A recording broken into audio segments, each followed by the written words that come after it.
ಒಂದು ಸಭೆಯಲ್ಲಿ ವಿಶೇಷವಾಗಿ ನೂತನವಾಗಿ ಕೇಂದ್ರ ಸರ್ಕಾರ ಸನ್ಮಾನ್ಯ ಹೆಮ್ಮೆಯ ಪ್ರಧಾನಮಂತ್ರಿಗಳಾಗಿರ್ತಕ್ಕಂಥ ನರೇಂದ್ರ ಮೋದಿ ಅವರು ನೂತನವಾಗಿ ನರೇಗಾ ಮಹಾತ್ಮ ಗಾಂಧಿ ಹೆಸರಲ್ಲಿರ್ತಕ್ಕಂಥ ನರೇಗಾ ಕಾರ್ಯಕ್ರಮಕ್ಕೆ ಒಂದು ತಿದ್ದುಪಡಿಯನ್ನು ಮಾಡಿ ರಾಜ್ಯಸಭೆ ಮತ್ತು ಲೋಕಸಭೆಯಲ್ಲಿ ಆ ಬಿಲ್ ಪಾಸ್ ಆದ ಮೇಲೆ ಇವತ್ತು ರಾಷ್ಟ್ರಪತಿ ಅಂಕಿತ ಕೂಡ ಆಗಿರ್ತಕ್ಕಂಥ ಸಂದರ್ಭದಲ್ಲಿ ಇವತ್ತು ವಿಶೇಷವಾಗಿ ಕರ್ನಾಟಕದಲ್ಲಿ ಏನು ಕಾಂಗ್ರೆಸ್ ಸರ್ಕಾರ ಐತಿ ಅದು ಪೂರ್ತಿ ಗ್ರಾಮ ಪಂಚಾಯತ್ ಸದಸ್ಯರುಗಳಿಗೆ ಗ್ರಾಮೀಣ ಜನರಿಗೆ ಒಂದು ತಪ್ಪು ಮಾಹಿತಿಯನ್ನು ಕೊಡ್ತಕ್ಕಂಥ ಕೆಲಸವನ್ನು ಇವತ್ತು ಮಾಡಲಾಗ್ತದೆ ಕಾಂಗ್ರೆಸ್ ಪಕ್ಷ ದೇಶಾದ್ಯಂತ ವಿಶೇಷವಾಗಿ ಕರ್ನಾಟಕ ರಾಜ್ಯದಲ್ಲಿ ಅದನ್ನ ಈ ಒಂದು ಜಾಗೃತಿ ಕಾರ್ಯಕ್ರಮವನ್ನು ಜಿಲ್ಲಾ ಮಟ್ಟದಲ್ಲಿ ಮತ್ತು ಮಂಡಳ ಮಟ್ಟದಲ್ಲಿ ಭಾರತೀಯ ಜನತಾ ಪಾರ್ಟಿ ಮಾಡಿಕೊಂಡಿದೆ. ಅದರಂತೆ ಇವತ್ತು ಬಸವನ ಬಾಗೇವಾಡಿ ಮಂಡಳದಲ್ಲೂ ಕೂಡ ಇವತ್ತೊಂದು ಈ ಕಾರ್ಯಕ್ರಮವನ್ನು ಕೋಲಾರ ಪಟ್ಟಣದಲ್ಲಿ ಹಮ್ಮಿಕೊಂಡಿದ್ದೀವಿ. ಈ ಒಂದು ಜಾಗೃತಿ ಕಾರ್ಯಕ್ರಮ ಮತ್ತು BLA-2ಗಳ ಒಂದು ತರಬೇತಿ ಕಾರ್ಯಕ್ರಮದ ಈ ಸಂದರ್ಭದಲ್ಲಿ ನಡೆದಂಥ ಪತ್ರಿಕಾಗೋಷ್ಠಿಯಲ್ಲಿ ಪಾಲ್ಗೊಂಡು ಇದೀಗ ಮಾತನಾಡ್ತಕ್ಕಂಥ ಜಿಲ್ಲಾ ಕಾರ್ಯದರ್ಶಿಗಳು ಹಿರಿಯ ನಾಯಕರಾಗಿರ್ತಕ್ಕಂಥ ಶ್ರೀ ಕೃಷ್ಣ ಗುನ್ನಾಳಕರ್ ಅವರೇ ಹಾಗೂ ನಮ್ಮ ಪಕ್ಷದ ಅಧ್ಯಕ್ಷರಾಗಿರ್ತಕ್ಕಂಥ ಸಿದ್ದರಾಮ ಕಾಕಡ್ಕಿ ಅವರೇ, ಪ್ರಶಾಂತ್ ಪವಾರ್ ಅವರು, ಮಲ್ಲಿಕಾರ್ಜುನ್ ದೇವರಮಣಿ ಅವರೇ ಮತ್ತು ಎಲ್ಲ ಮೋರ್ಚಾಗಳ ಅಧ್ಯಕ್ಷರೇ ಅದು ಎಲ್ಲ ಪದಾಧಿಕಾರಿ ಅವ್ರು ಹೇಳಿದಂಗೆ ಇದು ಬಹಳ ವರ್ಷದ ಹಿಂದೆನೇ ಕೂಡ ಬಡವರಿಗೆ ಯಾರಿಗೂ ಉದ್ಯೋಗ ಇಲ್ಲ ಅವ್ರಿಗೆ ಉದ್ಯೋಗ ಕೊಡಬೇಕು ಅಂತಕ್ಕಂಥ ಯೋಜನೆ ಬಹಳ ದಿವಸ ಜಾರಿ ಇರ್ತಕ್ಕಂಥದ್ದು. ಸುಮಾರು 10-20 ವರ್ಷಗಳ ಮೇಲೆನೆ ಪ್ರಾರಂಭ ಆಗಿರ್ತಕ್ಕಂಥದ್ದು, ಬೇರೆ ಬೇರೆ ಹೆಸರುಗಳಿಂದ ಶುರುವಾಗಿರ್ತಕ್ಕಂಥದ್ದು. ಅದಕ್ಕೆ ಇವತ್ತದನ್ನ ನಮ್ಮ ಕೇಂದ್ರ ಸರ್ಕಾರ ಇವತ್ತದನ್ನ VBG ರಾಮ್ಜಿ ಅಂತಕ್ಕಂಥ ಹೆಸರಿನಿಂದ ಅದನ್ನು ಬದಲಾವಣೆ ಮಾಡಿರ್ತಕ್ಕಂಥದ್ದು. ಅದನ್ನ ಇವರು ಕಾಂಗ್ರೆಸ್ನವರು ಮಹಾತ್ಮ ಗಾಂಧಿ ಹೆಸರು ತಗ ರಾಮನ ಹೆಸರು ತಂದ್ರು ಅಂತಕ್ಕಂಥದ್ದು. ರಾಮನ ಹೆಸರು ಇಲ್ಲೇ ಇಲ್ಲ, ರಾಮನ ಹೆಸರು ಇಲ್ಲೇ ಇಲ್ಲ. ಅದು ಇಂಗ್ಲಿಷ್ ಶಬ್ದದ ಶಾರ್ಟ್ ಫಾರ್ಮ್, ಅದು ಲಾಂಗ್ ಫಾರ್ಮ್ ಏನಂದ್ರೆ ವಿಕಸಿತ್ ಭಾರತ್, VB. G ಅಂದ್ರೆ ಗ್ಯಾರಂಟಿ ಫಾರ್ ರೋಜ್ಗಾರ್ ಅಂದ್ರೆ ಎಂಪ್ಲಾಯ್ಮೆಂಟ್ ಸಲುವಾಗಿ, ಅಂಡ್ ಅಜೀವಿಕಾ ಮಿಷನ್ ಗ್ರಾಮೀಣ್ ಇದೆಲ್ಲ ಸೇರಿದಾಗ G ರಾಮ್ಜಿ ಅಂತಕ್ಕಂಥ VBG ರಾಮ್ಜಿ ಅಂತಕ್ಕಂಥ. ಇದ್ರ ರಾಮನ ಹೆಸರು ಏನು ಬರ್ತಿದ್ರಾಗ ಇಂಗ್ಲಿಷ್ ಶಬ್ದದ ಹೆಸರು ಅದಷ್ಟೇ, ತನ್ನ ಪ್ರಶ್ನೆ ಇಲ್ಲ. ಮತ್ತು ಮಹಾತ್ಮ ಗಾಂಧಿ ಅವ್ರನ್ನ ಯಾವಾಗ ನೆನೆಸಿರಿ ನೀವು? ಕಾಂಗ್ರೆಸ್ ಅವ್ರು ಕೇಳ್ತೀನಿ ನಾನು ಪತ್ರಿಕಾಗೋಷ್ಠಿ ಮುಖಾಂತರ. ಅವ್ರ ಹೆಸರಿನಾಗ ಆಡಳಿತ ಮಾಡಿದ್ರಿ, ಓಟ್ ತಗೊಂಡ್ರಿ. ಮಹಾತ್ಮ ಗಾಂಧೀಜಿ ಅವ್ರು ಹೇಳಿರ್ತಕ್ಕಂಥ ವಿಚಾರಗಳನ್ನ, ಗ್ರಾಮ ರಾಜ್ಯದ ಕಲ್ಪನೆಗಳನ್ನ ಎಷ್ಟು ಜಾರಿ ತಂದ್ರಿ, ಏನ್ ಮಾಡಿದ್ರಿ? ಸ್ವಚ್ಛ ಭಾರತ್ ಅಂತ ಹೇಳಿದ್ರು, ಮನೆಗೊಂದು ಪೈಖಾನೆ ಕಟ್ಟಬೇಕಂತ ಹೇಳಿದ್ರು. ನಿಜವಾಗ್ಲೂ ಕಾಂಗ್ರೆಸ್ ಅವರು 60 ವರ್ಷ ಆಡಳಿತ ಮಾಡಿದ್ರಿ, ಅನಿಮಾನ ಹೇಳ್ಬೇಕು ನೀವಲ್ಲ, ಮನಸ್ಸಾಕ್ಷಿಯಾಗಿ ಹೇಳ್ಬೇಕು ನೀವು. ಮಹಾತ್ಮ ಗಾಂಧಿ ಅವರು ಹೇಳಿರ್ತಕ್ಕಂಥ ಸ್ವಚ್ಛತೆ ಬಗ್ಗೆ, ಊರು ಸ್ವಚ್ಛ ಇರಬೇಕು, ಮನೆಗೊಂದು ಶೌಚಾಲಯ ಇರಬೇಕು, ಮನೆಗೊಂದು ಮರ ಇರಬೇಕು ಅಂತಕ್ಕಂಥ ಕಲ್ಪನೆಯನ್ನು ಯಾವಾಗ ಹೇಳಿದ್ರು ಅವರು? ಕಡೆ ಕಡೆ ಮಾಡಿರಿ ನೀವು ಕಾಂಗ್ರೆಸ್ನವರು? ಮಾಡಿಲ್ಲ. ಗಾಂಧಿ ಹೆಸರು ಬೋರ್ಡ್ ತಗೊಂಡ್ರೆ ಅಷ್ಟ. ನಿಜವಾಗ್ಲೂ ಯಾವಾಗ ಪರಿಣಾಮಕಾರಿ ಆಗಿದ್ದೆ? ಯಾವಾಗ 2014 ಕೇಂದ್ರದಾಗ ಭಾರತೀಯ ಜನತಾ ಪಾರ್ಟಿ NDA ಸರ್ಕಾರ ಬಂತು, ನರೇಂದ್ರ ಮೋದಿ ಅವರು ಪ್ರಧಾನಮಂತ್ರಿ ಆದರು. ಅವರು ಕಲ್ಪನೆ ಸ್ವಚ್ಛ ಭಾರತಕ್ಕೆ ಆದ್ಯತೆಯನ್ನು ಕೊಟ್ಟರು. ಬರೀ ಕಾಗದದಾಗಿತ್ತದು, ಮನಿ ಮಾತಾಡೋದು. ಸಣ್ಣ ಶಾಲೆಗೆ ಹೋಗು ಹೆಣ್ಣು ಮಕ್ಕಳು ಕೂಡ ಮನೆಯಾಗ ಶೌಚಾಲಯ ಕಟ್ಟಿದ್ರೆ ಶಾಲೆಗೆ ಹೋಗಿ ಅನ್ನುವಂಥ ಪರಿಣಾಮಕಾರಿ ದರ್ಶಿಗಳು ಕೊಪ್ಪಳದ ಒಂದು ಹುಡುಗಿ ಹೇಳಿದ್ದು ನೋಡಿರಿ ನೀವೆಲ್ಲ ಪತ್ರಿಕೆ ಒಳಗೆ. ಅಂದ್ರೆ ಮನಿ ಮಾತಾಡೋದು. ಇದನ್ನ ನೀವು ಮಾಡಿಲ್ಲ. ಇದನ್ನ ಮಾಡಿರ್ತಕ್ಕಂಥದ್ದು ಮಹಾತ್ಮ ಗಾಂಧಿ ಅವ್ರಿಗೆ ನಿಜವಾದ ಹೆಸರು ತಂದದ್ದು ಭಾರತೀಯ ಜನತಾ ಪಾರ್ಟಿ NDA ಸರ್ಕಾರ. ಸುಮ್ಮನೆ ಶೌಚಾಲಯ ಒಂದು ಉದಾಹರಣೆ ಕೊಟ್ಟಿದ್ದಾರೆ. ಏನ್ ಮಾಡಿದ್ರಿ ನೀವು? ಎಲ್ಲರಿಗೂ ಬರೀ ಭ್ರಷ್ಟಾಚಾರ ಮಾಡಿದ್ರಿ. ಇವತ್ತು ಕೇಂದ್ರದಾಗ 11 ವರ್ಷ ಸರ್ಕಾರ ಐತಿ, ಕೇಂದ್ರದ ಒಂದರ ಭ್ರಷ್ಟಾಚಾರ ತೋರಿಸಿ ನೋಡೋಣ. ಬಂದ್ರೆ ತೋರಿಸಿ ನಿಂತೆ ಬಂದಿತ್ತಂದ್ರೆ ಏನೂ ಇಲ್ಲ. ಇಲ್ಲ ಕೇಂದ್ರದ ಮಂತ್ರಿ ಪ್ರಹ್ಲಾದ್ ಜೋಶಿ ಅವರು ಒಂದರ ಕಪ್ಪು ಚುಕ್ಕೆ ತೆಗಿತಾರೆ ನೋಡೋಣ ಅವರು. ಇವತ್ತು ನಿಮ್ಮ ಸರ್ಕಾರದಾಗ ಎಷ್ಟು ಬಂದದ ಹಂಗ? ನಿನ್ನ ಅಬಕಾರಿ ಮಂತ್ರಿ ರಾಜೀನಾಮೆ ಕೂಡ ಶುರುವಾಗಿದೆ ಸದನದಾಗ. ಹಿಂದ SC/ST ದುಡ್ಡು ಯಾವ್ದು ನಿಗಮ, SC/ST ನಿಗಮ, ವಾಲ್ಮೀಕಿ ನಿಗಮ, ವಾಲ್ಮೀಕಿಗೂ ಬೆಲೆ ಕೊಟ್ಟಿಲ್ಲ ನೀವು. 187 ಕೋಟಿ. ನಾಗೇಂದ್ರ ಮಂತ್ರಿ ಇದ್ರು, ರಾಜೀನಾಮೆ ಕೊಟ್ಟರು, ನೀವು ಜೈಲಿಗೆ ಬಂದ್ರು. ನಾ ಭಾಳ ಭಾಳ ಮುಖ್ಯಮಂತ್ರಿ ಇವತ್ತು ಕ್ಲೀನ್ ಚಿಟ್ ಬಂದಿರ್ಬೋದು ಅನ್ನ ಮಾತು ಬೇರೆ. ಯಾಕಂದ್ರೆ ನಿಮ್ದೇ ಸರ್ಕಾರ ಐತಿ, ನಿಮ್ದೇ ಪೊಲೀಸರನ್ನ ಮಾಡಕ್ ಹತ್ತಿರ ಮಾತು ಬೇರೆ. ಆದ್ರೆ 14 ಸಾಯ್ತು ಕೊಟ್ರಿ ಅಲ್ಲಿ. ಹಿಂಗ ಬಹಳಷ್ಟು ಭ್ರಷ್ಟಾಚಾರ ನಿಮ್ ಕಡೆ ಮಹಾತ್ಮ ಗಾಂಧಿ ಹೇಳಿದ್ರು ಯಾವಾಗ. ಮತ್ತೆ ಇದು ಪಂಚಾಯತಿಯಿಂದ ಏನಾಕಿತ್ತು? ಈ ಗ್ರಾಮೀಣ ಉದ್ಯೋಗ ಯೋಜನೆ ಒಳಗೆ ಸಾಕಷ್ಟು ಬಿಲ್ ತೆಗೆಯುವಂಥದ್ದು ಹಾಕ್ಯಾರ. ಒಮ್ಮೆ ಹಾಕ್ಬಿಡೋದು ನೋಡೋದನ್ನು ಮುಂದೆ ಬಳತಿಂದ ಫಲ ಅಂತ ಮತ್ತೊಮ್ಮೆ ಹಾಕೋದನ್ನು ಆಗ್ಯಾವೇನು ಮುಂದೆ ರೋಜಗಾರದಾಗೂ ಮಾಡಿರ್ತಾರ. ತಾಲೂಕ್ ಪಂಚಾಯತಿ ಜಿಲ್ಲಾ ಪಂಚಾಯತಿ 10 ಸಲ ಆಗ್ಯಾವ, ಖರೆ ಕೆಲಸ ಆಗಿಲ್ಲ. ಅದಕ್ಕಿದು ಪಾರದರ್ಶಕ ಆಗ್ಬೇಕು, ನಿಜವಾಗಿ ಕೆಲಸ ಆಗ್ಬೇಕು, ಭ್ರಷ್ಟಾಚಾರ ಹೋಗ್ಬೇಕು, ಮತ್ತು ಅವ್ರಿಗೆ ಉದ್ಯೋಗ ಸಿಗ್ಬೇಕು. ಯಾರು ಉದ್ಯೋಗ ಬೇಕಂತಾರ ಈಗ 300 ಮೊದಲು ಎಷ್ಟಿತ್ತು 175 ಇರ್ತಾರೆ 179 ಈಗ ಅದನ್ನ ಜಾಸ್ತಿ ಮಾಡ್ಯಾರ ರೇಟ್ ಪಗಾರ 312 ರೂಪಾಯಿ ಮಾಡ್ಯಾರ. ಮತ್ತೆ ನೀವು ವರ್ಷಕ್ಕೆ 100 ದಿವಸ ಮಾತ್ರ ಒಬ್ರಿಗೆ ಕೊಡ್ತಿದ್ರು ಕೆಲಸ, 125 ಮಂದಿ ಕೊಡ್ತಿದ್ರು ಕೆಲಸ. ಏನ್ ಕಡಿಮೆ ಆಗ್ತಿದ್ರಾಗ? ಅಲ್ಲಿಂದ ಇನ್ನೊಂದು ಹೇಳಿದೆ, ಪಂಚಾಯತಿಗೆ ಏನೋ ಅಧಿಕಾರ ಇಲ್ಲ, ಯೋಜನೆ ತಯಾರು ಮಾಡ್ಬೇಕು, ಕ್ರಿಯಾ ಯೋಜನೆ ಮಾಡ್ಬೇಕಂದ್ರೆ ದಿಲ್ಲಿಯಿಂದ ಮಾಡಿ ಕಳಿಸ್ತಾರ. ಹೆಂಗ್ ಸಾಧ್ಯ ಐತೆ ಅದು? ದಿಲ್ಲಿಯಿಂದ ಮಾಡಿ ಕಳಿಸಿ ನೀವು ಹೋಗ್ತೀರಿ ಯಾರ? ಎಂದೂ ಇಲ್ಲ. ನೀವು ಗ್ರಾಮ ಪಂಚಾಯತಿ ಯಥಾ ಪ್ರಕಾರ ಕ್ರಿಯಾ ಯೋಜನೆ ನೀವೇ ನೋಡಿದ್ರ. ನಿಮ್ಮ ಊರಿಗೆ ಏನ್ ಬೇಕು, ಯಾವ ರಸ್ತೆ ಬೇಕು, ಯಾವ ಕೆರೆ ಹೂಳು ತೆಗಿಬೇಕು, ಯಾವ ಅಂಗನವಾಡಿ ಕಟ್ಟಡ ಕಟ್ಟಬೇಕು, ಏನ್ ಮಾಡ್ಬೇಕು ಕ್ರಿಯಾ ಯೋಜನೆ ನಿಮ್ ಪಂಚಾಯತಿಯಾಗ ಮಾಡಿದ್ರೆ ಏನು ಚೇಂಜ್ ಮಾಡಿಲ್ಲ. ಅದಕ್ಕೆ ಇದನ್ನ ಮಂದಿಗೆ ಹೇಳುವಂತ ಕೆಲಸ ಯಾರು ಮಾಡ್ಬೇಕಂದ್ರೆ ಭಾರತೀಯ ಜನತಾ ಪಾರ್ಟಿ ಕಾರ್ಯಕರ್ತರು ಮಾಡ್ಬೇಕಾದ್ರೆ. ಮತ್ತೆ ಮೊದಲು ಎಷ್ಟು ದುಡ್ಡು ಅದು 82,000 ಕೋಟಿ ಇರ್ತದ ವರ್ಷಕ್ಕೆ. ಈಗ ಎಷ್ಟಾಗೈತಿ? 1,52,000 ಕೋಟಿ. ಏನ್ ಅನ್ಯಾಯ ಆಯ್ತು? 82,000 ಕೋಟಿ ಇದ್ದದ್ದು 1,52,000 ಕೋಟಿ ಮಾಡಕತ್ತೀವಿ ಅಂತಂದ್ರೆ ಏನ್ ಅನ್ಯಾಯ ಅಂತ ಹೇಳಿ ನೋಡು. ದುಡ್ಡು ಕಡಿಮೆ ಆಯ್ತು, ಕೆಲಸದ ಕಡಿಮೆ ಆಯ್ತು. ಅದ್ರಲ್ಲಿ ಬೇರೆ ಬೇರೆ ಕೆಲಸ ತಗೊಳಕ್ ಅವಕಾಶ ಮಾಡಿದಾರ. ಕೆಲವು ಬಿಲ್ಡಿಂಗ್ ತಗೊಳಕ್ ಬರ್ತಿದ್ದಿಲ್ಲ, ಕೆಲವು ಶಾಶ್ವತ ಬಿಲ್ಡಿಂಗ್ ತಗೋಬಹುದು. ಆದ್ರೆ ರೇಷಿಯೋ ಐತೆ ಅವ್ರಿಗೆ ಎಷ್ಟು ಟಿಕೆಟ್ ತಗೋಬೇಕಂತಕ್ಕಂಥ ರೂಪಾಯಿ ನಾವು 1,000 ಕೋಟಿ ರೂಪಾಯಿ ಇದಕ್ಕಿಂತಂದ್ರೆ 6,000 ಕೋಟಿ ಕೇಂದ್ರ ಸರ್ಕಾರ ಕೊಡ್ಬೇಕು, 4,000 ಕೋಟಿ ರೂಪಾಯಿ ರಾಜ್ಯ ಸರ್ಕಾರ ಕೊಡ್ಬೇಕು. ಅದು ಅಂದ್ರೆ ಅವ್ರಿಗೆ ಜವಾಬ್ದಾರಿ ಕೊಡ್ಬೇಕಲ್ಲ, ಅವ್ರಿಗೆ ಟ್ಯಾಕ್ಸ್ ಹಂಚೋಕೈತೆ. ಅದು GST ಇರಲಿ ಏನೇ ಇರಲಿ 60-40 60 ಕೇಂದ್ರ 40 ರಾಜ್ಯ ಮಾಡಿಕೊಡ್ಬೇಕಂದ್ರೆ ಇದು ಈ ಲೋನ್ನಿಂದ ಅವ್ರು ಏನ್ ಮಾಡ್ತಾರೆ? ಸುಮ್ಮನೆ ಮಹಾತ್ಮ ಗಾಂಧಿ ಹೆಸರು ಹಂಗಾತು ಹಿಂಗಾತು 48 ಮಹಾತ್ಮ ಗಾಂಧಿ ಕೊಂದ್ರು ಇವರು, ಮತ್ತೆ ಅವ್ರ ಹೆಸರು ಹಾಕತ್ತಾರೆ ಇವರು. ಅಪಪ್ರಚಾರ ಮಾಡುವಂತ ಏನೂ ಇಲ್ಲ. ಅಂದ್ರೆ ಕ್ಲಿಯರ್ ಐತಿ, ಯಾರು ಬೇಕಾದವ್ರನ್ನ ಪ್ರಶ್ನೆ ಕೇಳ್ಬೋದು ಕಾಂಗ್ರೆಸ್ ತರಫ ಅಂತ.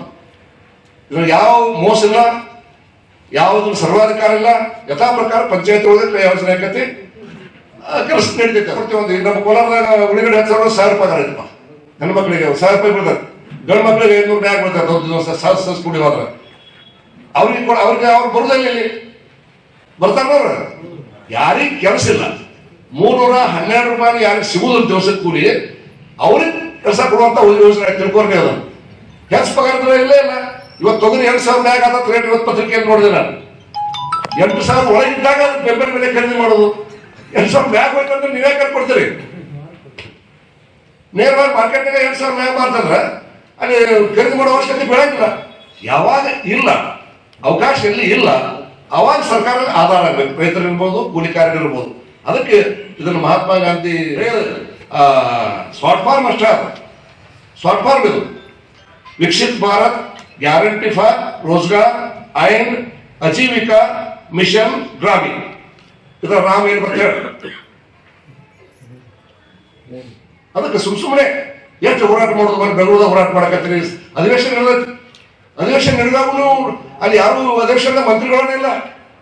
ಮತ್ತೆ ಅಧಿವೇಶನ ನಡೆಸೋರ ಸರ್ಕಾರನೇ ಉತ್ತರ ಕೊಡೋರು, ಹೇಳೋರ್ನ ಕೇಳೋರು. ಅಲ್ಲಿ ಫ್ರೀಡಂ ಪಾರ್ಕ್ ಸ್ಟ್ರೈಕ್ ಮಾಡಕತ್ತೀರಿ ನೀವು. ಇದು ಸರಿ ಐತಿ? ಇವು ಸರ್ಕಾರದ ತಪ್ಪು ಧೋರಣೆ ಕಾಂಗ್ರೆಸ್ ಸರ್ಕಾರ ಮಾಡ್ತಕ್ಕಂಥ. ಹೆಸರು ತೆಗುವಂತ ಪ್ರಶ್ನೆನೇ ಇಲ್ಲ. ಕಾಲಕ್ಕೆ ನಗರ ಹೆಸರು ಬದಲಾಗ್ಯಾವ. ನಕಲಿ ಗಾಂಧಿಗಳು ಹೆಸರು ಇಟ್ಕೊಂಡ್ ಬಂದಿರಿ ನೀವು. ದವಾಖಾನೆ ಇರ್ಬೋದು, ಮತ್ತೊಂದಿರ್ಬೋದು. ಇಂದಿರಾ ಗಾಂಧಿ ಹೆಸರು ತಗೊಂಡಿರಿ, ನೆಹರು ಹೆಸರು ಇಟ್ಟಿರಿ. ಎಷ್ಟಿಟ್ರಿ ನೀವೆಲ್ಲ? ಅವಶ್ಯ ಮಹಾತ್ಮ ಗಾಂಧಿ ಹೆಸರು ಇಡಬೇಕಾಗಿತ್ತು, ತಗೊಂಡು ಯಾರು ಇಟ್ಟಿಲ್ಲ ನೀವು. ಸರ್ದಾರ್ ವಲ್ಲಭಭಾಯಿ ಪಟೇಲ್ ಉಕ್ಕಿನ ಮನುಷ್ಯ, ಅವನಿಗೆ ಎಷ್ಟು ಗೌರವ ಕೊಟ್ರಿ ನೀವು? ಎಷ್ಟು ಗೌರವ ಕೊಟ್ರಿ? 500 ಸಂಸ್ಥಾನ ಕೂಡ್ಸಕ್ಕೆ ಯಾರು ತ್ಯಾಗ ಮಾಡಿದ್ರು? ಹೈದರಾಬಾದ್ ಸಂಸ್ಥಾನ ಕೂಡಕ್ ಬಂದಿತ್ತು. ಅಂತದೆಲ್ಲ ಕೂಡಿಸಿ ಒಂದು ಅಖಂಡ ಭಾರತ ನಿರ್ಮಾಣ ಮಾಡಿ ಒಂದು ಗಣರಾಜ್ಯ ಶುರು ಹಾಕ್ಬೇಕಾದ್ರೆ ಅಂಬೇಡ್ಕರ್ ಅವರು ಕೊಟ್ಟಿರ್ತಕ್ಕಂಥ ಒಂದು ಪವಿತ್ರ ಸಂವಿಧಾನ ಪ್ರಕಾರ ಆಡಳಿತ ನಡೀಬೇಕಾಗಿತ್ತು. ಅಂದ್ರೆ ಸರ್ದಾರ್ ವಲ್ಲಭಭಾಯಿ ಪಟೇಲ್ ಅವರು ಎಷ್ಟು ಕೆಲಸ ಮಾಡಿದ್ದಾರೆ? ಅವ್ರದ್ದು ದೊಡ್ಡ ಮೂರ್ತಿಯನ್ನ ಗುಜರಾತ್ನಾಗ ಮಾಡಿರ್ತಕ್ಕಂಥ ನರೇಂದ್ರ ಮೋದಿ ಅವರು ಬಿಜೆಪಿ ಸರ್ಕಾರ. ಹಂಗಂತ ನಾವು ಸರ್ದಾರ್ ವಲ್ಲಭಭಾಯಿ ಪಟೇಲ್ ಅವರು ಬರೇ ಬಿಜೆಪಿ ಅವ್ರಂತ ಮಾಡಕತ್ತಿಲ್ಲ. ಈ ದೇಶಕ್ಕೆ ಯಾರ್ಯಾರು ತ್ಯಾಗ ಮಾಡ್ಯಾರ, ಯಾರ್ಯಾರು ಸ್ವಾತಂತ್ರ್ಯ ಸಲ ಹೋರಾಟ ಮಾಡ್ಯಾರ, ಪ್ರಜಾಪ್ರಭುತ್ವ ಉಳಿಸ್ಯಾರ, ಅವ್ರು ನಡೆಸೋದು ಭಾರತೀಯರ ಕರ್ತವ್ಯ. ಅದು ಭಾರತೀಯ ಜನಸಂಘದ ಭಾರತೀಯ ಜನತಾ ಪಾರ್ಟಿ ಕರ್ತವ್ಯ. ದಿಲ್ಲಿ ಒಳಗೊಂದು ಗೇಟ್ ಆಫ್ ಇಂಡಿಯಾ ಆಗ್ತೈತಿ, ಅಲ್ಲೊಂದು ಹಿಂದ ಬ್ರಿಟನ್ ರಾಣಿ ಮೂರ್ತಿ ಕುಂದಿರ್ತೈತೆ ಅಲ್ಲಿ. ನೀವು ಏನ್ ಎವ್ರಿಸ್ ಕುಂದಿಸ್ಬೇಕು, ಯಾರು ಕುಂದಿಸ್ಬೇಕು ಕನ್ಫ್ಯೂಷನ್ ಕೂತ್ಬಿಟ್ರಿ ನೀವು. ಅದು ಖಾಲಿ ಇಟ್ಟಿದ್ರಿ ನೀವು. ಯಾರು ಕುಂದಿಸಿದ್ರೆ ಮೂರ್ತಿಯಲ್ಲಿ ಯಾರು ಮೂರ್ತಿ ಕೂತಿತ್ತು ಇವತ್ತಲ್ಲಿ? ಸೂರ ಸೇನಾನಿ ವೀರ ಸುಭಾಷ್ ಚಂದ್ರ ಬೋಸ್ ಅವರ ಮೂರ್ತಿಯನ್ನ ನರೇಂದ್ರ ಮೋದಿ ಅವರು ಇವತ್ತ ಏನ ಗೇಟ್ ವೇ ಆಫ್ ಇಂಡಿಯಾದಾಗ ಖಾಲಿ ಇತ್ತು ಅಲ್ಲಿ ಪುತ್ಥಳಿ ನಿರ್ಮಾಣ ಮಾಡಿ ಕುಂದಿಸ್ಯಾರ. ಆ ಮೂರ್ತಿ ಕೆತ್ತವ್ರು ಇಲ್ಲೇ ಮೈಸೂರು ಕಲಾವಿದ ಶಿಲ್ಪಕಾರ. ಅದಕ್ಕೇನಿತ್ತು ರಾಜಪಥ ಇತ್ತು. ಅದಕ್ಕೇನು ಕರ್ತವ್ಯ ಪಥ ಅಂತ ಹೆಸರು. ರಾಜಪಥ ಅಲ್ಲ, ರಾಜಪಥವ್ರದ್ದು ರಾಜಗಳಲ್ಲ, ನಿಮ್ಮ ಕರ್ತವ್ಯ. ಸುಭಾಷ್ ಚಂದ್ರ ಬೋಸ್ ಏನ್ ಮಾಡಿದ್ರು ದೇಶ ಸಲುವಾಗಿ? ಸಾಮ್ರಾಜ್ಯ ಹೆಂಗ್ ಸೋಲ್ಸಿದ್ರು? ಅಂಡಮಾನ್ ನಿಕೋಬಾರ್ ಬ್ರಿಟಿಷ್ ಸೋಲ್ಸ್ಯಾರ. ಸುಭಾಷ್ ಚಂದ್ರ ಗೊತ್ತಿರಲಿ ನಿಮ್ಗೆಲ್ಲ. ಅವ್ರ ಧ್ವಜ ಹಾರಿಸ್ಯಾರ ಗೊತ್ತಿರಲಿ ನಿಮ್ಗೆ. ಇವಾಗ ದುರಂತ ತಿರ್ಕೊಂಡು ಹೋದ್ರ ಮತ್ ಬೇರೆ. ಅದಕ್ಕೆ ನೀವು ಯಾವುದನ್ನು ಕೂಡ ಈ ದೇಶದ ಗುರಿ, ಇದು ದೇಶ ಹಿಂಗ ಆಗ್ಬೇಕು, ಚಲೋ ಆಗ್ಬೇಕು ವಿಚಾರ ನೀವು ಮಾಡಲೇ ಇಲ್ಲ. ಅದಕ್ಕೆ ನೀವು ಟೀಕೆ ಮಾಡುವ ಹಕ್ಕ ಏನೂ ಇಲ್ಲ. ಭಾರತೀಯ ಜನತಾ ಪಾರ್ಟಿಯ ಸಿದ್ಧಾಂತದ ಬಗ್ಗೆ, ಅಭಿವೃದ್ಧಿ ಕೆಲಸದ ಬಗ್ಗೆ ನಿಮಗೆ ಟೀಕೆ ಮಾಡುವ ಹಕ್ಕ ಕಾಂಗ್ರೆಸ್ ಹೇಳ್ಕೊಳ್ಳೋಷ್ಟಿಲ್ಲ. ನಮ್ಮ ಗುರಿ ಏನೈತಿ? 2047 ಇಸ್ವಿಗೆ ನಮ್ಮ ದೇಶಕ್ಕೆ ಸ್ವಾತಂತ್ರ್ಯಕ್ಕೆ ಒಂದು 100 ವರ್ಷ ಆಕೈತಿ. 100 ವರ್ಷ ಆಕೈತಿ. 100 ವರ್ಷದಾಗ ನಾವು ಆರ್ಥಿಕವಾಗಿ ಜಗತ್ತಾಗ 1 ನಂಬರ್ ಆಗ್ಬೇಕು ಅಂತ ಗುರಿ ಇಟ್ಕೊಂಡಾರ ಮೋದಿ ಅವರು. ಜಪಾನ್ ಹಿಂದೆ ಹಾಕ್ಯಾವ ನಾವು. ಈಗ 10-11 ನಂಬರ್ ಹಿಂದಿದ್ದೇವೆ ನಾವು. ಮೇಕ್ ಇನ್ ಇಂಡಿಯಾ ಅಂತಕ್ಕಂಥ ತಿಳ್ಬೋದು. ಎಲ್ಲವೂ ಇಲ್ಲಿ ಬರಾಕತ್ತೇವಲ್ಲ, ಇಲ್ಲಿ ಬಂದು ಕಾರ್ಯ ಬರಾಕತ್ತೇವಲ್ಲ. ಅದಕ್ಕೆ ವಿಕಸಿತ ಭಾರತ 47 ಗುರಿ, 2047 ಗುರಿ ಇಟ್ಕೊಂಡು ಈ ಗ್ರಾಮೀಣ ಇದು ಸಣ್ಣ ದುಡ್ಡಲ್ಲ. 1,58,000 ಕೋಟಿ ರೂಪಾಯಿ ಹೋಗ್ತಿದ್ದು ಪಂಚಾಯತ್ಗೆ ಹೋಗ್ತಿದ್ದು ಮುರುಗ ಸುಮ್ಕೊಂಡು ಬೇಕಾದ್ರೆ ಇದನ್ನು ಜನಕ್ಕೆ ತಿಳಿಸಿ ಹೇಳಬೇಕಾಗೈತೆ ನಾವು. ಅದಕ್ಕೆ ಇವತ್ತ ಈ ಕಾರ್ಯಾಗಾರ ನಾವು ಮಾಡಿದೀವಿ, ಜಾಗೃತಿಯನ್ನು ಮಾಡಿದೀವಿ. ಇದನ್ನ ಕಾರ್ಯಕರ್ತರು ಕೂಡ ಹೋಗಿ ಮನೆಗೆ ಹೇಳುವಂಥದ್ದು. ಪಂಚಾಯತಿ ಗ್ರಾಮ ಪಂಚಾಯತಿ ಮೆಂಬರ್ಗಳು ಮುಂದಾಗ ಎಲೆಕ್ಷನ್ ಬರಾಕತ್ತೈತಿ, ಈಗ ZP TP ಬರಾಕತ್ತೇವ, ಅಲ್ಲಿ ಕೂಡ ನೀವೆಲ್ಲ ತಿಳ್ಕೋಬೇಕು ಅಂತ ಸಲುವಾಗಿ ಜಾಗೃತಿ ಸಮಾವೇಶ ಮಾಡಿದೀವಿ ನಾವು ಮಂಡಳ ಮಟ್ಟದಾಗ. ಹಾಗೇನೆ ನಕಲಿ ಮತಗಳು ಅದ ಡಬಲ್ ಇದ್ದಿರ್ತಾವು. ಇವತ್ತು ಕೋಲಾರದಾಗ 13 ವಾರ್ಡ್ ಇದ್ವು ಅಂದ್ರೆ ಆ ವಾರ್ಡ್ ವೋಟ್ ಇರ್ತಾವ, ಈ ವಾರ್ಡ್ ವೋಟ್ ಇರ್ತಾವ. ವೋಟ್ ಹಾಕ ಜಗಳ ಹಾಕಾವ್ ನೋಡಿಲ್ಲ. ಅಲ್ಲಿ ಹಾಕ್ಯಾಗ ವೋಟ್ ಹತ್ತಿರ್ತಾರೆ, ಏಜೆಂಟ್ ಮಾಡಿರ್ತೀವಿ ಎಲ್ಲ ಪಾರ್ಟಿ ಅವ್ರು ಮಾಡಿದಾಗ ಜಗಳ ಹಾಕಾವ್. ಅದಕ್ಕೆ ವೋಟ್ಗಳು ಒಂದೊಂದು ಹೋಟ್ಲಾಗ ಗೆಲ್ಬೇಕಿರ್ತದ ಗೊತ್ತಿರಲಿ. 1978 ಗ್ರಾಮ ಪಂಚಾಯತಿಗೆ ಒಂದು ಹೋಟ್ನಾಗ ಆರಿಸಿ ಬಂದ ಗೊತ್ತಿರಲಿ. ನಾನೇ ಉದಾಹರಣೆ, ಅಕಸ್ಮಾತ್ ಒಂದು ಹೋಟ್ ಇರ್ಲಿಕ್ಕಂದ್ರೆ ಈ MLA ಹಾಕಿದ್ದಿಲ್ಲ. ತಿಳ್ಕೊಂಡು ಹೇಳಿದ್ರು ಒಂದು ಹೋಟಿನ ಬೆಲೆ. ರಾಜಕೀಯ ನಾರಾಜ್ ಹಾಕಿದ್ದೇವ್ ನಾವು. ಪಂಚಾಯತಿ ಸೋತ ಮೇಲೆ ನಾರಾಜ್ ಹಾಕಿರಲು. ಅದಕ್ಕೆ ಒಂದೊಂದು ಹೋಟ್ ಬಹಳ ಮತ್ತದಂತಕ್ಕಂಥ. ಅಟಲ್ ಬಿಹಾರಿ ವಾಜಪೇಯಿ ಅವರು ಹೋಟ್ ಕಮ್ಮಿ ಅದಕ್ಕೆ ಸರ್ಕಾರ ಬಿಟ್ಟು ಕೊಟ್ಟಿಲ್ಲ ಕೇಂದ್ರದಾಗ. ಅದಕ್ಕೆ ಈ ಹೋಟ್ಗಳನ್ನ ಒಂದೊಂದು ಹೋಟ್ ಬಹಳ ಮತ್ತದೈತಿ. ಗ್ರಾಮ ಪಂಚಾಯತಿ ಗೆಲ್ಬೇಕು. ಅವ್ರು ಗ್ರಾಮ ಪಂಚಾಯತಿ ಎಲೆಕ್ಷನ್ ಬರ್ತೀಗ ZP TP ಬಂದು ನೀವೆಲ್ಲ ಮಾಡಿರ್ತೀರಿ, ಖರ್ಚು ಮಾಡಿರ್ತೀರಿ, ದುಡ್ದಿರ್ತೀರಿ, ಎಲ್ಲ ಮಾಡಿರ್ತೀರಿ. ಮಾಡಿ ನೀವು ವೋಟ್ಗಳು ಜಾಸ್ತಿ ಇದ್ದು ಅಂದ್ರೆ ನೀವು ಎಷ್ಟು ಮುದ್ದಾಡಿದ್ರು ಅವರು ವೋಟ್ ಜಾಸ್ತಿ ಇದ್ದು ಅಂದ್ರೆ ಇವಾಗ ಇವ್ರು ದುಡ್ದಂತ ವೋಟ್ ಜಾಸ್ತಿ ಇದ್ದು ಅಂದ್ರೆ, ನಕಲಿ ವೋಟ್ ಜಾಸ್ತಿ ಇದ್ದು ಅಂದ್ರೆ ತೆಗೆದು ಯಾರು ಮಾಡ್ಬೇಕಂದ್ರೆ SIR ತಿಳ್ಕೊಂಡು ಅದನ್ನ ತೆಗೆಯುವಂತ ಒಂದು ಪ್ರಕ್ರಿಯೆ ನಡೆಯಕತ್ತೈತಿ. ಆ ಚುನಾವಣೆ ಯಾರ್ದು ಅಲ್ಲದು, ಸ್ವತಂತ್ರ ಸಂಸ್ಥೆ ಅದು. ಸೆಷನ್ ಕುತ್ಕೊಂಡು ಜಾಗೃತ ಆಗಿದ್ದು ನೋಡ್ರಿ ನೀವೆಲ್ಲ. TN ಸೆಷನ್ ಬರುತ್ತಾರ. ಚುನಾವಣಾ ಆಯೋಗ ಅಂದ್ರ ಕೈಗೊಂಬೆ ಆಗಿತ್ತು. ಅವಾಗ ನಗರಸಭೆ ಕೈಗೊಂಬೆ ಆಗಿತ್ತು.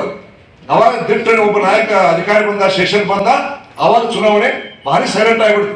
ಪೋಸ್ಟರ್ ಹಚ್ಚಂಗಿಲ್ಲ, ಹೆಚ್ಚು ಭಾಷಣ ಮಾಡಂಗಿಲ್ಲ, ಹೆಚ್ಚು ಖರ್ಚು ಮಾಡಂಗಿಲ್ಲ. ಇವೆಲ್ಲ ಸುಧಾರಣೆ ಬಂದು ಇಲ್ಲೋ. ಮತ್ತೆ ಬರಬಾರ್ದಂದ್ರೆ ಹೆಂಗದು? ಈಗ ಮತ್ತೆ ಬ್ಯಾಲೆಟ್ ಓಟ್ ಹಾಕ್ಬೇಕಂತ ನೋಡ್ರಿ ಎಲ್ಲಿ ಗತಿ. ಬ್ಯಾಲೆಟ್ ಕಾಲಕ್ಕೆ ಹೋಗ್ಬೇಕು. ಮತ್ತೆ ನಾವು ಬ್ಯಾಲೆಟ್ ಓಟ್ ಎಲ್ಲಿದೆ ಅದು? ಪಾಪ ಚುನಾವಣೆ ಏನ್ ಮಾಡ್ಬೇಕು? ನೀವು ಬ್ಯಾಲೆಟ್ ಬೇಕು ನಾಕತ್ತೀರಿ. ಅವ್ರ ರಾಜ್ಯದ ಚುನಾವಣಾ ಅಧಿಕಾರಿ ಕೂಡ ಆಯ್ತು ಮಾಡ್ಕೋರಿ ಅಂತ ಹೇಳೋದು. ಅವಾಗ ನೀವು ಹಿಡಿಬರ ಏನಾಯ್ತು ನೋಡಂತಾರ ಅವ್ರು. ಪಾಪ ಚುನಾವಣಾ ಆಗಿ ಅಪರಾಧ ಮಾಡಕತ್ತೀರಿ ನೀವು. ಅವ್ರದ್ದೇನು ತಪ್ಪೈತೆ ಅದ್ರಾಗ? ಅಂದ್ರೆ ಕರ್ನಾಟಕದ 136 ಬಂದ್ರಿ. ಮಷಿನ್ ಓಟ್ನಾಗ ಬಂದಿರಲಿಲ್ಲ ಕಾಂಗ್ರೆಸ್ ಅವರು. ಮಷಿನ್ದಾಗ ಓಟ್ ಹಾಕ್ಯಾರ ಸರ. ಅವೇ BJP 140 ಕೊಡಲಿಲ್ಲ. ಇಲ್ಲೇ ಉದಾಹರಣೆ ಐತಿ. ಇವ್ರು ಸಹಿತ ನಾವು ಜನರಿಗೆ ಹೇಳುವಂಥದ್ದಾಗಬೇಕು. ತಪ್ಪಾಗುದಿಲ್ಲ ನೀವು ಕೂಡ. ಹಂಗ ನಾವು ಸಾರಾಸಟ ಗೆಲ್ಲಬೇಕಲ್ಲ. ಒಂದು ಬರಬಾರ್ದು ಮತ್ತೊಂದು ಪಾರ್ಟಿ ಒಂದು ಸುಟ್ಟು ಬರಬಾರ್ದು. ಅವಾಗ ಅದನ್ನ ಚೆಕ್ ಮಾಡ್ಬೋದು ನಾವು. ಅದೆಲ್ಲ ಆಗ್ಲಾರ್ದು. ಅದಕ್ಕೆ ಬೇರೆ 2 ಯಾರು ಆಗಿದಾರ. ಬೇರೆ 1 ನಾವು ಶರಣ ಮುರಾಣ ಮಾಡಿದ್ದೀವಿ. ಬೇರೆ 2 ಯಾರದಾರ ಒಂದು ಬೂದಿಗೆ ಒಬ್ಬೊಬ್ಬರು ಮಾಡಿದ್ವಿ. ಇವತ್ತ ವಿಶೇಷವಾಗಿ ಮನೆ ಹೊಸದಾಗಿ ಮಾಡಿವರು ಬಂದಿರಿ. ಭಾಳ ಮಂದಿ ಬಂದಿಲ್ಲ ಗಿಲ್ಲಿವರು. ಎಷ್ಟು ಮಂದಿ ಕೈ ಇದ್ರು ನೋಡು. ಬೇರೆ 2 ಇರ್ಲಿ. ಇನ್ನೊಂದು ಸರಿ ಬೇರೆ ಬೇರೆ ಹೋಟ್ಗಳು ಅದಾವ. ಈ ಬೇರೆ ಬೇರೆ ಹೋಟ್ ತಂದು ಹಾಕೋದು ಗೆಲ್ಲುವ ಸಲುವಾಗಿ ಒಂದು 4-5 ಹೋಟ್ ತಂದು ಹಾಕುವಂತ ಶಕ್ತಿ ಭಾಳ ಮಂದಿ ಖರ್ಚು ಮಾಡ್ತಾರೆ. ಪಕ್ಷದಾಗ ಬೇರೆ ಬೇರೆ ಪಾರ್ಟಿಯವರು ಮಾಡ್ಯಾರ. ರಿಸರ್ವ್ ಸಿಟಿ ಇರ್ಬೋದು, ಬಾಗಲಕೋಟೆ ಇರ್ಬೋದು, ಇಲ್ಲಿರ್ಬೋದು, ಗ್ರಾಮೀಣದೊಳಗೆ ಸ್ವಲ್ಪ ಕಡಿಮೆ ಇದ್ರು ಕೂಡ ಇಲ್ಲಿ ಆಗಿರ್ತಾವ, ಹಳ್ಳಿಯಾಗ ಇರ್ತಾವ, ಅಲ್ಲಿ ಹಾಕ್ಬಂದಿಲ್ಲ ಹಾಕ್ತಾರೆ. ಅದಕ್ಕೆ ಅವೆಲ್ಲ ಸ್ವಚ್ಛ ಆಗ್ಬೇಕು. ಸ್ವಚ್ಛ ಯಾರು ಮಾಡೋರು, BL2 ಯಾರು ಹಾಕಿರಿ ಅವ್ರು ನಿಮ್ ಬೂತ್ನಾಗ ಚೆಕ್ ಮಾಡ್ಬೇಕು. ಹೋಟೆಲ್ ಲಿಸ್ಟ್ ಅದ ಮತ್ತೆ ಅವ್ರ ಮನೆಗೆ ಅಲ್ಲ ಹೋಟೆಲ್ ಚೆಕ್ ಮಾಡಿ ಯಾರಿಗೆ ಹೇಳ್ಬೇಕು ನೀವು, BL1 ಹೇಳ್ಬೇಕು. ನೀವು BL1 ಶರಣ ಮುರಾಳದಾರಿ ಹಿಡ್ಕೊಂತ ಬಂದಿಲ್ಲ ಅವ್ರಿಗೆ ಹೇಳ್ಬೇಕು. ಅವ್ರ ತಹಸೀಲ್ದಾರ್ ಕಡೆ ಅವ್ರಿಗೆ ಮೀಟಿಂಗ್ ಮಾಡೋ ಪವರ್ ಐತಾರೆ, ಸರ್ಕಾರ ಪವರ್ ಕೊಟ್ಟೈತೆ. ಎಲ್ಲ ಪಕ್ಷದವ್ರು ಇರ್ತಾರೆ, BL1 BL2 ಎಲ್ಲ ಪಕ್ಷದವ್ರು ಇರ್ತಾರೆ, ಕಾಂಗ್ರೆಸ್, BJP, JDS ಎಲ್ಲ ಇರ್ತಾರೆ. ಅದಕ್ಕೆ ನಮ್ಮ ಪಾರ್ಟಿಯಿಂದ ನಮಗೆ ಏನ್ ತಪ್ಪು ಕಂಡು ಬರ್ತಾವ ಹೋಟೆಲ್ ಲಿಸ್ಟ್ನಾಗ ಆ ಬೂತ್ ಇದ್ದಂತ ತಪ್ಪುಗಳನ್ನು ಸರಿ ಮಾಡೋದಕ್ಕೆ BL2 ಇದ್ದಾವ, BL1 ಗಮನಕ್ಕೆ ತರಬೇಕು. ಅವ್ರ ತಂದು ತಹಸೀಲ್ದಾರ್ ಹೇಳಿ ಜಿಲ್ಲೆ DC ಮುಖಾಂತರ ಅದಕ್ಕೆ ಆ ಮತಪತ್ರಿಕೆ ಸರಿ ಮಾಡುವಂತ ಅಭಿಯಾನ ಕೂಡ ಜೋರಾಗಿ ನಡೆಯಕತ್ತೈತಿ.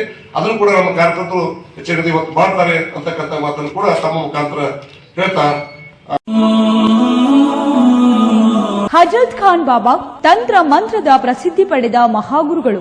ವಿಜಯಪುರ ನಗರದ ಶ್ರೇಷ್ಠ ಹೆಸರುವಾಸಿಯಾದ ಹಜರತ್ ಖಾನ್ ಬಾಬಾ ನಿಮ್ಮ ಪ್ರತಿಯೊಂದು ಸಮಸ್ಯೆಗಳ ಬಗ್ಗೆ ಖಾತ್ರಿ ಹಾಗೂ ಸಮಾಧಾನ ಪಡೆಯಿರಿ. ಹಜರತ್ ಖಾನ್ ಬಾಬಾ ವಿಜಯಪುರ ನಗರದಲ್ಲಿ ಕಳೆದ 20 ವರ್ಷಗಳಿಂದ ತಮ್ಮ ಸ್ವಂತ ಮನೆ ವಿಳಾಸದಲ್ಲಿದ್ದು ಸಾರ್ವಜನಿಕರ ವೈಯಕ್ತಿಕ ಸಮಸ್ಯೆ ದೋಷಗಳನ್ನ ಪರಿಹಾರ ಮಾಡುತ್ತಿದ್ದಾರೆ. ಹಜರತ್ ಖಾನ್ ಬಾಬಾ ಸಂತೋಷದ ಸುದ್ದಿ ಕೇಳಿ ಆನಂದ ಆಗಬಹುದು. ಇವರು ಪಿಶಾಚಿ ಮತ್ತು ಭೂತದ ಕಾಟ ಮಾಟ ಮಾಡಿದ್ದು ತೆಗೆಯುತ್ತಾರೆ ಮತ್ತು ಬಹಳ ಕಾಲ ಮಕ್ಕಳಾಗದಿದ್ದರೆ ಹಾಗೂ ದಮ್ಮು, ಹೊಟ್ಟೆ ನೋವು, ಹೆಣ್ಣು ಮಕ್ಕಳ ತೊಂದರೆಗಳು, ಕಾಮಣಿ, ಇಸುಬು ಇವರ ಔಷಧ ಹಾಗೂ ಮಂತ್ರಶಕ್ತಿ, ದಿವ್ಯ ಶಕ್ತಿಯಿಂದ ಹಜರತ್ ಖಾನ್ ಬಾಬಾ ಇವರು ಆರೋಗ್ಯ ಚಿಕಿತ್ಸೆ ನೀಡಿ ನಿಮ್ಮ ಕಷ್ಟ ನೋವುಗಳನ್ನ ದೂರ ಮಾಡಿಕೊಡುತ್ತಾರೆ. ನಿಮ್ಮ ಸಮಸ್ಯೆಗಳಾದ ಮನಸ್ಸಿನ ಇಚ್ಛೆ, ಪ್ರೇಮ ವಿವಾಹ ಸಮಸ್ಯೆ, ನೌಕರಿ ಸಮಸ್ಯೆ, ಪತಿ ಪತ್ನಿಯರ ಸಮಸ್ಯೆ, ಆಸ್ತಿ ವಿಚಾರ, ಮಾಟ ಮಂತ್ರದ ಬಗ್ಗೆ, ಆರೋಗ್ಯ ತೊಂದರೆ, ಗುಪ್ತ ರೋಗಗಳು, ಶತ್ರುಕಾಟ, ಉದ್ಯೋಗ ಸಮಸ್ಯೆ, ಗೃಹ ಸಮಸ್ಯೆ, ಕೋರ್ಟ್ ವಿಚಾರ, ಸಾಲಬಾಧೆ, ಧನ ಸಂಪತ್ತು ಪ್ರಾಪ್ತಿ ಬಗ್ಗೆ, ಸಂತಾನ ಪ್ರಾಪ್ತಿ ಬಗ್ಗೆ, ರೋಗಿಗೆ ಔಷಧ ನಾಟುವ ಬಗ್ಗೆ, ವಿವಾಹ ಸಮಸ್ಯೆ, ವಿದ್ಯೆ ಸೇರಿದಂತೆ ಈ ಎಲ್ಲಾ ಪ್ರತಿಯೊಂದು A to Z ಸಮಸ್ಯೆಗಳ ಬಗ್ಗೆ ಖಾತ್ರಿ ಹಾಗೂ ಸಮಾಧಾನ ಪಡೆಯಿರಿ. ಹಜರತ್ ಖಾನ್ ಬಾಬಾ ಕಳೆದ 2 ದಶಕಗಳಿಂದ ತಮ್ಮ ಸ್ವಂತ ಮನೆ ವಿಳಾಸದಲ್ಲಿದ್ದು ಸಾರ್ವಜನಿಕರ ವೈಯಕ್ತಿಕ ಸಮಸ್ಯೆ ದೋಷಗಳನ್ನ ಪರಿಹಾರ ಮಾಡುತ್ತಿದ್ದಾರೆ. ನಿಮ್ಮ ಸಮಸ್ಯೆಗಳ ಪರಿಹಾರಕ್ಕೆ ಕರೆ ಮಾಡಿ ಪರಿಹಾರ ಪಡೆದುಕೊಳ್ಳಬಹುದು. Mobile number 9972183841. ಸ್ವಂತ ಮನೆ ವಿಳಾಸ Hazrat Khan Baba, Sainik school, first gate, bus stop, Ibrahim Roza back side, Horti plot, Rahim Nagar, Vijayapura.